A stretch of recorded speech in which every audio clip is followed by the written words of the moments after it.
Enuwa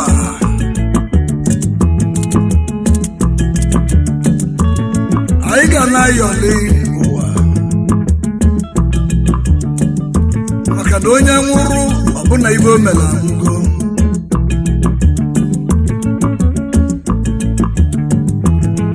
Eyi m ike mba n'ọka ọwa ike mba n'ọka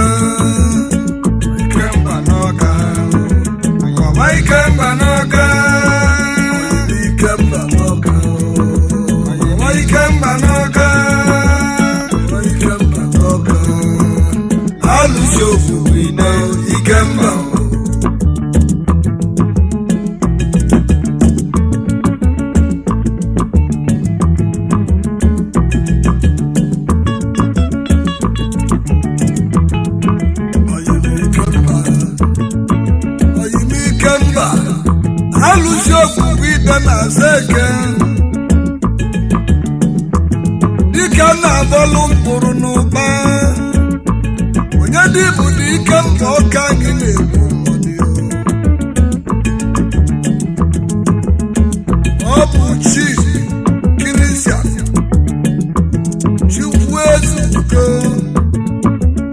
Chukwuezugo ọzọ eze n'ọka ka ọ dị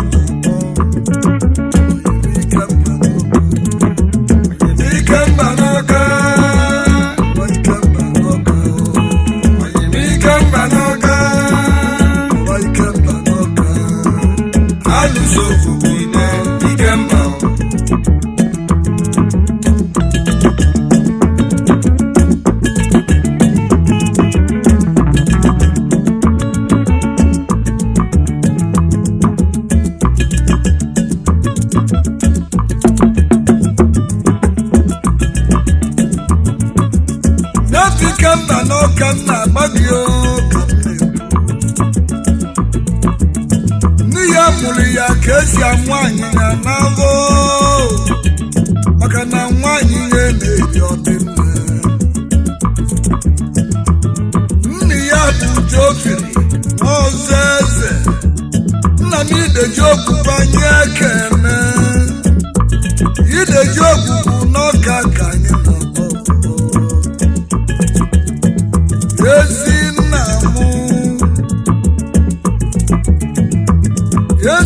ya bụ Chief Mrs. Constance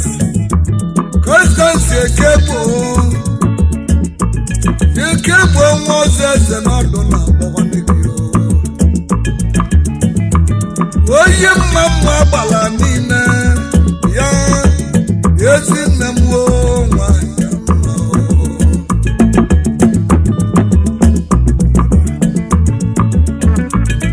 Ebike mba n'ọka mụtara ogbu ọmalịcha nwunye ọ na-akpọ Chief Mrs. Ifeoma Edith ọzọ eze nwanyị Madam Osodieme ngala kwesịrị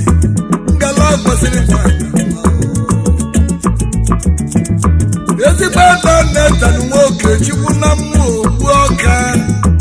na-etanụ bịa dụlụmụna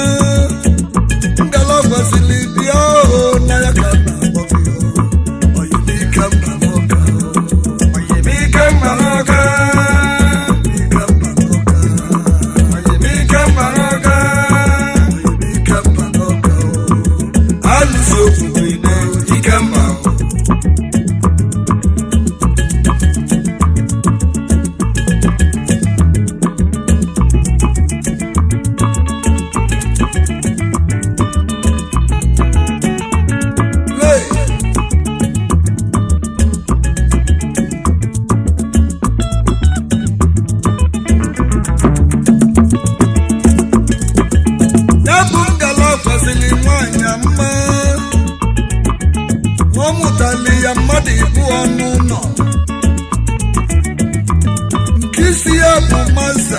Chukwuezugo ọzọ eze Junior Kipu ọdụ ọdageli akụ nwanyị mma ọzọ eze ọdageli akụ mma bịa ọdageli ọdụ nwa na-eji akụ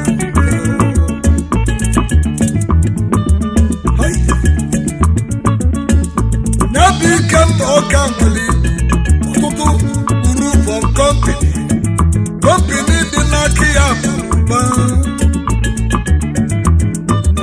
bụ Rainbow Hotels Rainbow Hotels Nigeria Limited Gozo bụ Lion Technology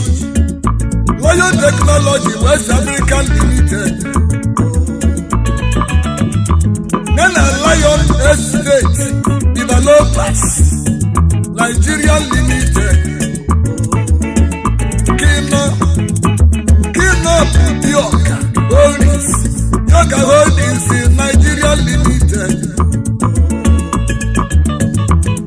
Inikemba Melabaka Akulubo Welerika Wani Ikemba Oka bụ President General Oka Amalgamated Traders Association of Nigeria Oka Amalgamated Traders Association ndị Chanazorian Oka Ikemba bụ memba ọ bụ memba Asmata nke Anambra Steeti Ikemba bụ obu n'ime ya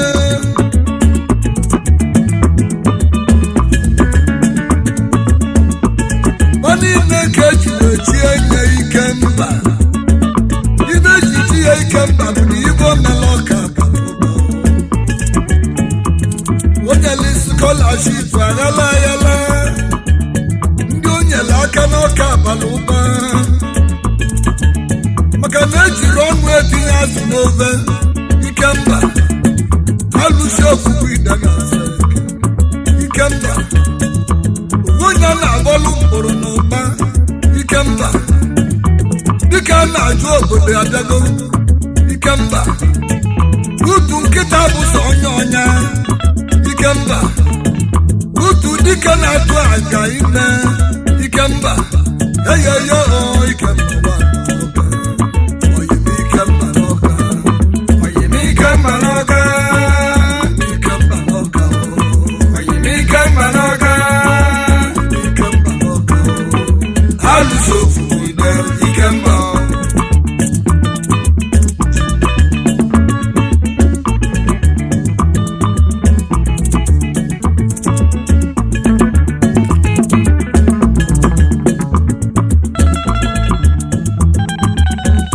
Oyo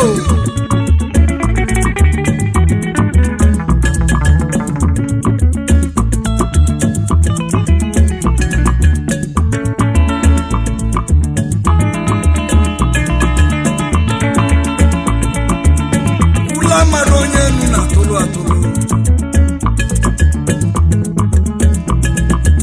manya bụ enu ntụrụ akarụkwa n'ọya mma n'ụkwala ka onye ọya ji elote onwe ya ma nliju abụọ agụrụ ịkpatụrụ abụọ oyime Ikemba n'ọka osi m kene ndị mụrụ ya n'anya Royal Highness Igwe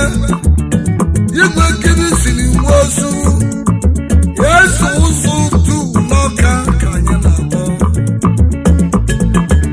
osi mụba Kirisili Nwosu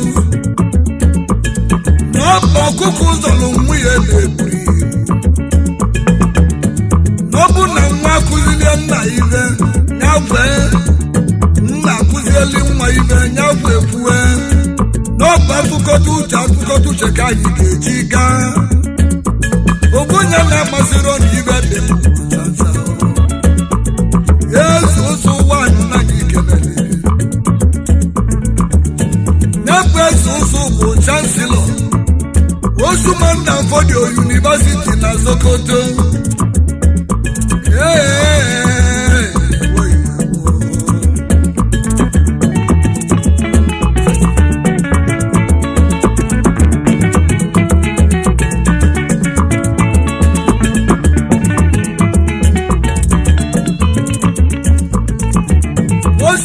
n'ezi ọgụ ya bụ Chief Mrs. Nathan Okechukwu Masularuwa n'Ọka ka anyị na-akpọ chi injinia Nwanzekwe Ibe injinia Nzekwe Ibe Ogbuebi na anyị na-akpọ Ogbuebi ezi nwa n'Ọka dịka ọdụ na-akpọ ya bụ President General Ọka Development Union ndị Ọka niile si gị chili gaba na bafụdị n'azụ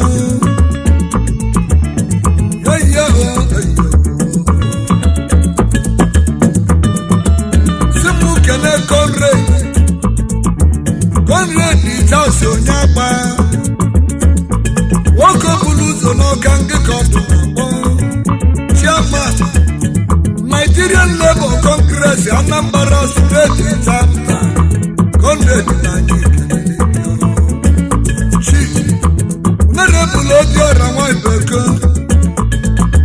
Nwambiko gị ka anyị na-akpọ Oyimideji Ogbugbu n'Ọka na Director Ugobik Investment n'Ọka Aidego Oyimidego ga-adụrụ m ka mma eyi ahụ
Decency, Madam Nanya, Madam Decency, Rumucha Ludoyi.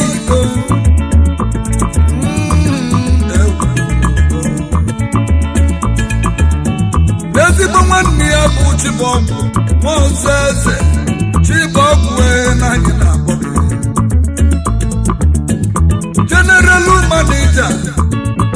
Lion Technology, Nigeria Limited. Ezigbo mmadụ bụ ọkụ ịra niile Chief Senator Benin Obi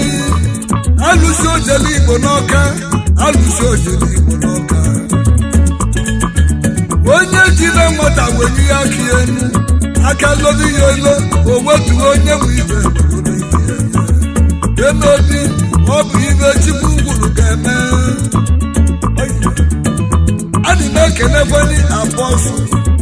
Peter Mbachi Nwanekwe ọdụ na eze nwa mmadụ n'Ọka bịa nụla alido eze nwa mmadụ n'Ọka bịa nụla alido ya bụ advisor to Benin Obiora Morogbu Obiora Morogbu Amandi n'Ọka na Amandi President Ọka Youth Congress Omelimma ga-eme n'ọzọ nke ka anyị na-akpọ ozigbo nwoke n'ebe ndị executive members ọmata Ọka ndị ọmata ndị n'Ọka na anyị na-akpọ Telimoka bụ ọbịa ọchịagha nwanụ ndị Ọka niile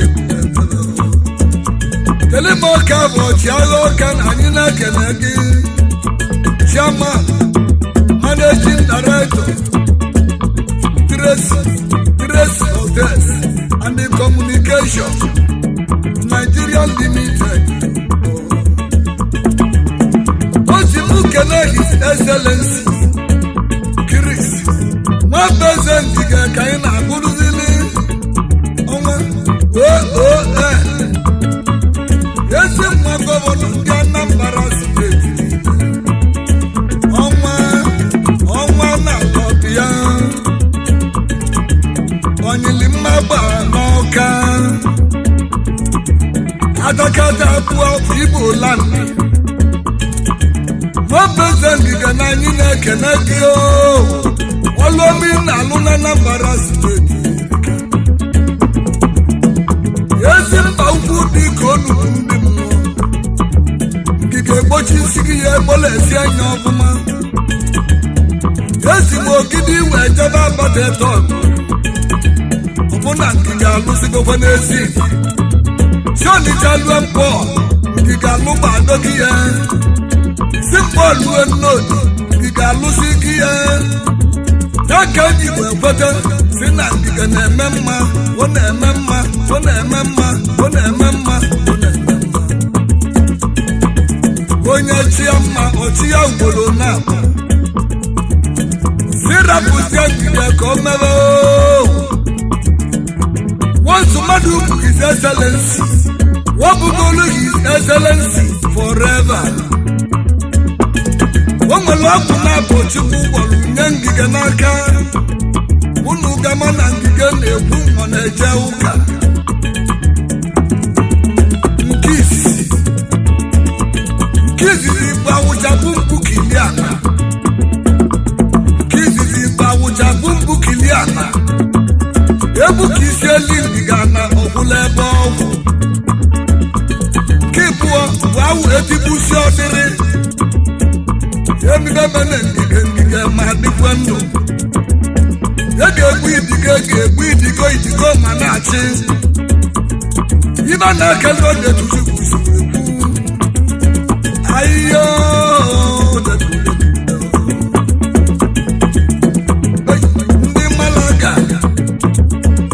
ndị Malaga Spain ka anyị na-eme ka anyị kpọwazie ichi onye Ọka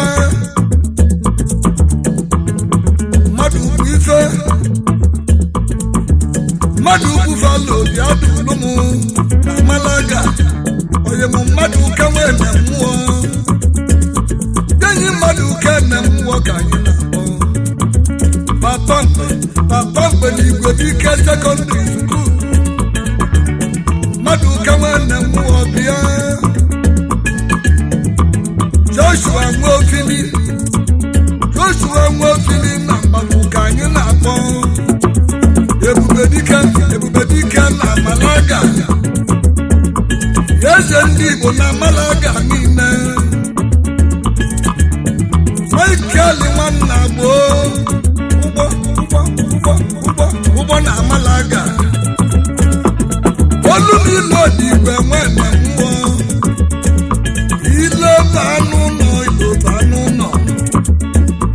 ilobanụ nọ na Malaga na ọdụ na-agbọ gị oyimụnna onye lọji bịa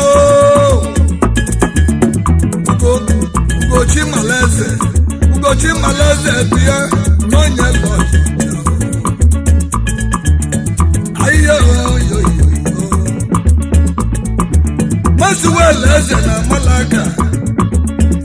oyimu Masiwel Eze na ọdụ na-agbọ gị Olumemeke nwe mmụọlụ okwu eze nwa n'ọka dị edulu mụ eze nwa n'ọka n'obi na Malaga Tochukwu Sisili na Malaga Uchenna ya Nwoye mmili na-ezolọra na idide edulu mmili na-ezolọra n'ọgwa na Malaga Solomon eze na-aya ya ọwa Enugu steeti eze na-aya ya oge ochie ụfọdụ na-aza eze ọzọ na ụfọdụ ka na-aya ya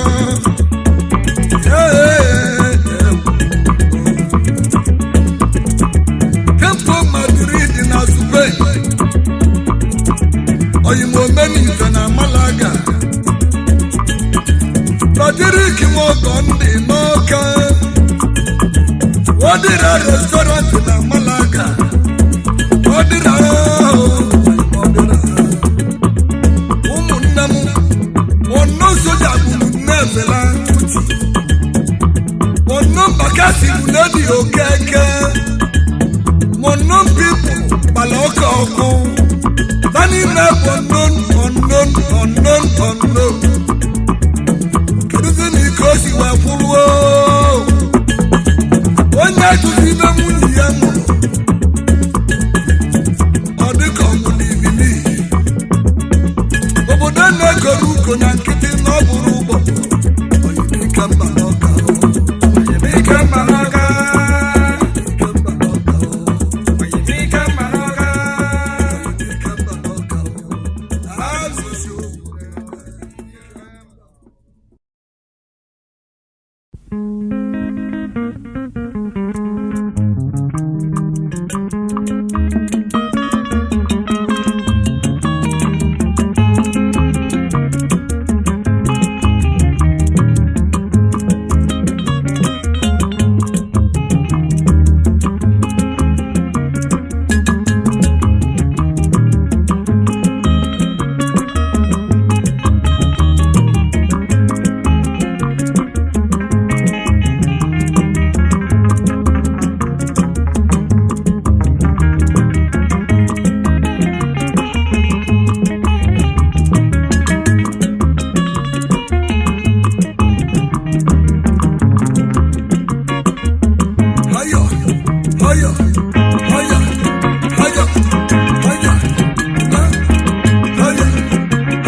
Traditional Prime Minister, Ono Wu, Yedemichi, Ono Wu Kamadunu Kingdom, Vitesem Meni Wu, Udani Bondi Bona Abuja, Ugumba Ndi Bona London, Edibu Madu Adiro Vele, Oyibo Victor. Sila akwụkwọ wee bido n'oyibo ọwalụkatazi olu oyibo wee fọmụọ kọmpi n'aka ya a na-akpọ Arnold Jeff Petroleum Nigeria Limited kozo bụ Vicky Moore Investment Nigeria Limited Onyoma Ugamanunu Kingdom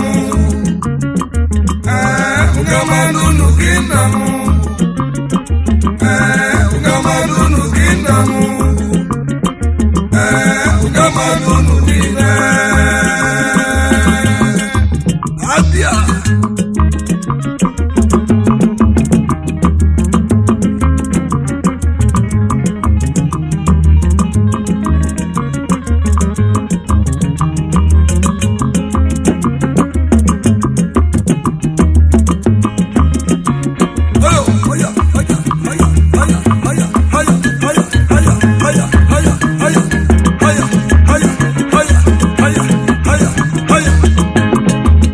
Yeah.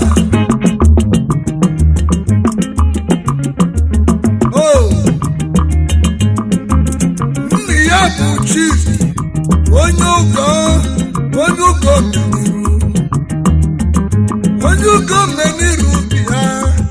omeiwu ukwu ụwa na-egwu achị omeiwu ugwu na-egwu achị n'ime ya na-egwu achị gba gburugburu o mezili bulu igwe ndị egwu achị n'ihe egwuchi ji n'isisi comfort mmeniru abala ka ibie mma mama mabọ mụlọ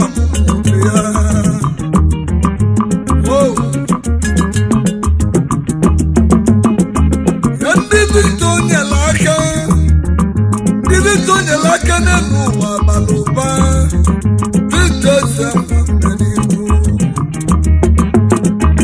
o nyere scholarship aghala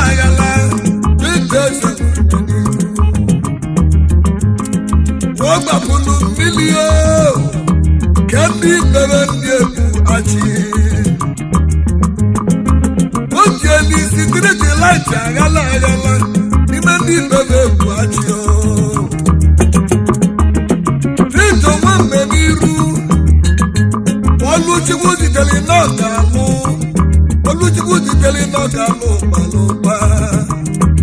kama na Tito bụ nwatakịrị nwayọ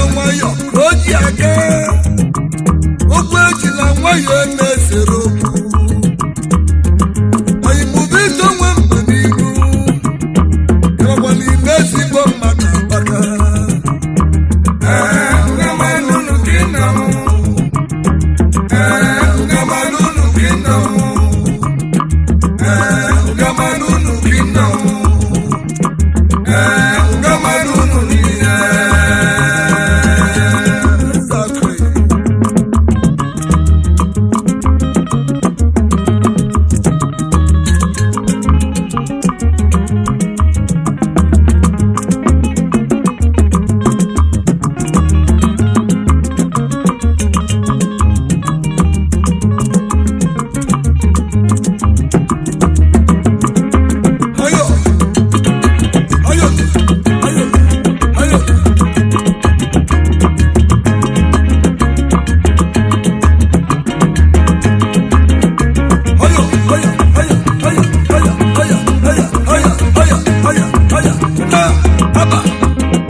Kotonu na Benin Republic Kandubeke nweji atụ ego ya achụpụ dike n'iru egwu ọ na-ana azụ wee na-ekiri onye nọ n'etiti ọgbaghị okiribe onye nọ n'iru no time is late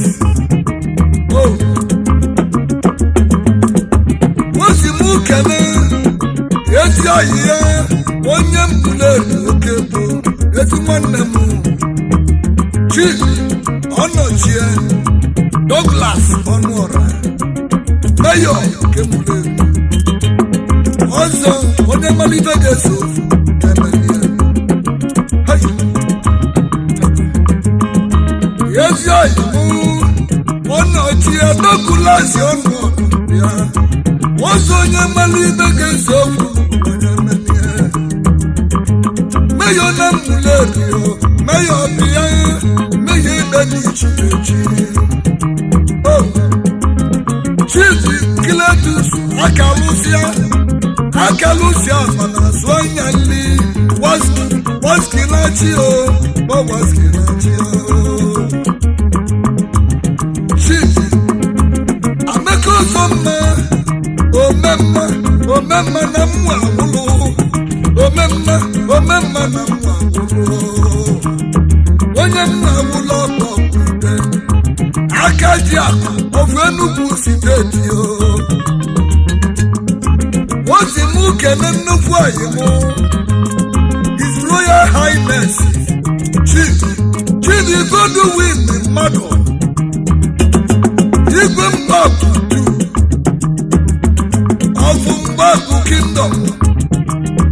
ọbalimu alụsị ifuru na-achị ọbalimu alụsị ifuru na-achị ọbalimu alụsị ifuru na-achị alụsị ifuru na-achị oyo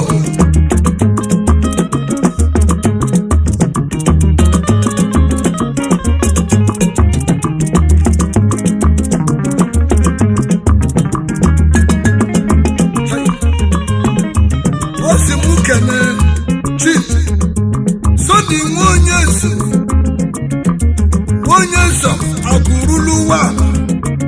akụrụlụwa n'ihe akụ Sodi onye nso n'anya kene osi m kene kwue Chief Bernard Ukwu alụsị kwulu onye na-enye ya nri Bernard Ukwu odogwu onye kwulu mmadụ mmiri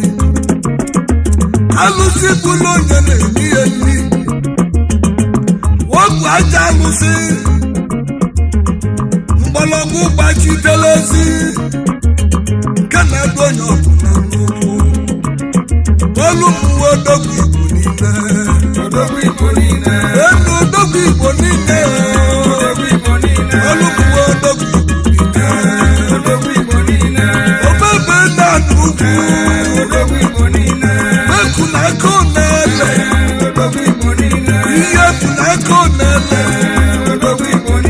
iyi na-egbu mbọsị ụka gbue olu mmụọ odogwu Igbo niile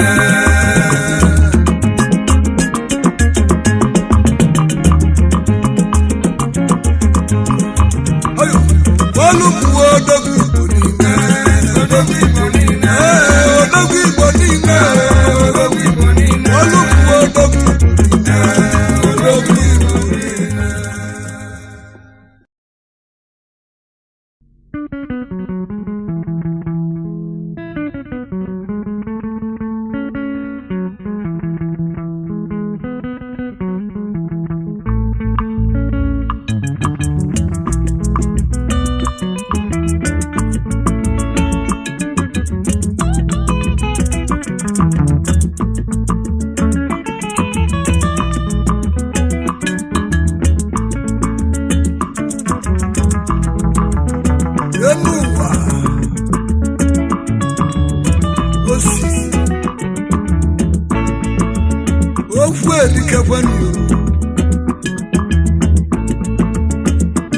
kama na-ekwu ekeri arapụ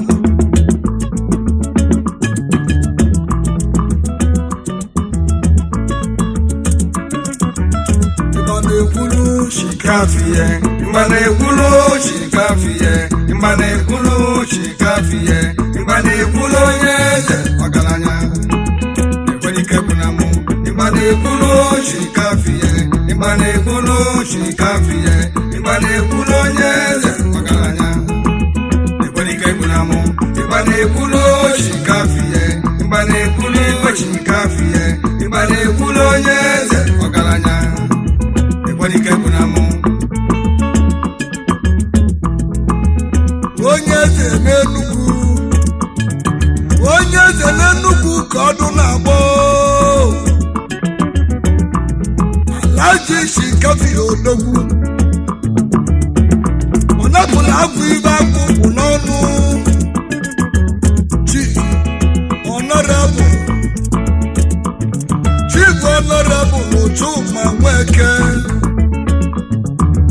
Chuma Nweke na Nkanu ka ọdụ na-akpọta ụlọ onye napụla agwụ ibe akwụkwụ n'ọnụ ụgbọala ọvụ Nkanu Chairman Global Resources Enterprises Nigeria Limited Chairman Global Farms Nigeria Limited Chuma Nweke ka ọdụ na-akpọtụlụ ebe kwue dịka okwukwo gwala ụjọ ebudo dịka okwukwo gwala ụjọ ogwala ụjọ gwala ibe ọ jụrụ ajụ ayaya ọma nsogbu ori mmiri mgbe na-abụ na alụmibe oyimụ Chuma Nweke ọkike emela ajadu ugwu munye ajadu nwa okulu ebele ike emela ozu ewu ugwu ụgbọ onye ọkụ elie eyimụ Alhaji Chikafie ya mmemuwe Mgbanekwulu Chikafie Mgbanekwulu Chikafie Mgbanekwulu Chikafie Mgbanekwulu onye eze ọgaranya ekwenike bụ na mụ Mgbanekwulu Chikafie Mgbanekwulu Chikafie Mgbanekwulu onye eze ọgaranya ekwenike bụ na mụ Mgbanekwulu Chikafie Mgbanekwulu Chikafie Mgbanekwulu onye eze ọgaranya ekwenike bụ Nweke mma nkọ nne ya bụ Chief Nwagbo Nweke eze udowa ọfụ Nkanu landị niile mmiri na-ezolo ọra nke ọzala ka anyị na-akpọ mmiri na-ezolo ọra bịa zolu m nke mụ nne ya bụ Chief Lọlọ Grace Nweke abụmụlọ ọmụmụ Grace Nweke nọ ọrụ nne ya bụ Chairman Managing Director Kosi Hotels Limited n'Enugu ọrụ nne ya bụ Nweke bụ Petro Enugu Butchers Association nne ya nwetara ogbugbu na mma n'Enugu Nweke mma nkọ n'Enugu gba gburugburu onye nne ya kasị akasị emesịa nwa ya ga-akasị mfu keduru m oye nne m Mgbanekwulu Chikafie Mgbanekwulu Chikafie Mgbanekwulu onye eze ọgaranya ekwenike bụ na mụ Mgbanekwulu Chikafie Mgbanekwulu Chikafie Mgbanekwulu onye eze ọgaranya anyị na-ekene Chief Ikemefu na-enwe ibeke oyim ayaka n'ugbo ayaka ezi oyim Odejiji bụ mmụọ ya robu ụbịam mere Odejiji wee bụrụ mmanwụ ndeli nne m ọgwụ ayaka Igbo niile eberebe ebuwe atụbịala ọchana na mmozi okwu dali mba Odejiji abịa Chief Ugochukwu Nweziakụ ka ọdụ na-akpọ Omenuka Akụwanụ Ugbo Managing Director Montag Nigeria Limited kedu nwa eze nwata na ya eze ma ụfọdụ na-aza eze azọ ụfọdụ na-aza eze azọ ma nke ka na ya eze ayọ ka ị bụrụ chief ndụ bụ eze nwa eze anabịa ya ndụ bụ eze ya ndụ bụ eze bịa nwa were ugo nwanụ n'ezighi odogwu nwata na ya eze nwanụ n'Enugu steeti pio Zanchi Nigeria Limited JP Zanchi Ghana Limited ozimu kene ezi nwanne ya nna abịa zọ nweze ala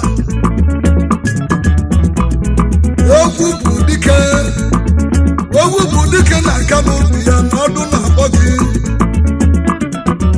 ewepụ dike ọyịmụ na mma nka onye bụ ozi maketi niile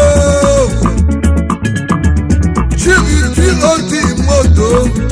ọnwa ventures n'ọka egbe abalị n'igwe ọwụwa ofe mmiri ihe ndị Igbo mụrụ ụmụ unu ebubene m ka njụọ unu ajụjụ igwe mmadụ na-akpọli Christian ụba unu na-akpọli ezele nnu ego na ụga mgbe ajụa o nwere onye Igbo ga-azụsi abịa tisie gị egburu kemi egburu kwue ụmụnne m ezigbo okwu asị na-asị egwu n'ihe unu amara na Christian ụba bụ odogwu onye akarịsịla Anambra steeti niile maka gịnị agwụ nwere ibe ọ bụ n'ọnụ Christian ụba bi nwanyị ọnụ nalị ya ibe ọ bụ n'ọnụ Christian ụba gbaji ya agwụ aka nala agwụ ibe o ji n'aka unu emere demonstration unu ka na-alụ ụka unu amara ọnụ ọbụ odogwu ụmụnne m emezila si n'ọkọmiti n'ofensi mmadụ emere ya arrest na ya magburu ọsọ tueni ya ọtara iwu eje nga Christian ụmụ amara ọnụ ọbụ odogwu ụmụnne m onye jere Igbo ka igbe na-ekwu Christian ụba bụ odogwu ka ngwa unu kama na ike isi nsi na abụba n'ezi onye bụ nwoke oge mụ bụ ọnabe na-emesi ụwa emesi dike nweghị ndiri ike okele ana n'iyi Christian ụba anụ ka ide yi na-asa eke Christian ụba okpukpe oke na-asa ọra abịago nduma alụsị mbụ ya ebu ya oke alụsị ebe ya duru m ha bịa unu eturu ya osimiri Ogini ka na-awa ofe ugboro na dike nweghị ike okere ana n'iyi ọnwa bịa were ilolo ọnwa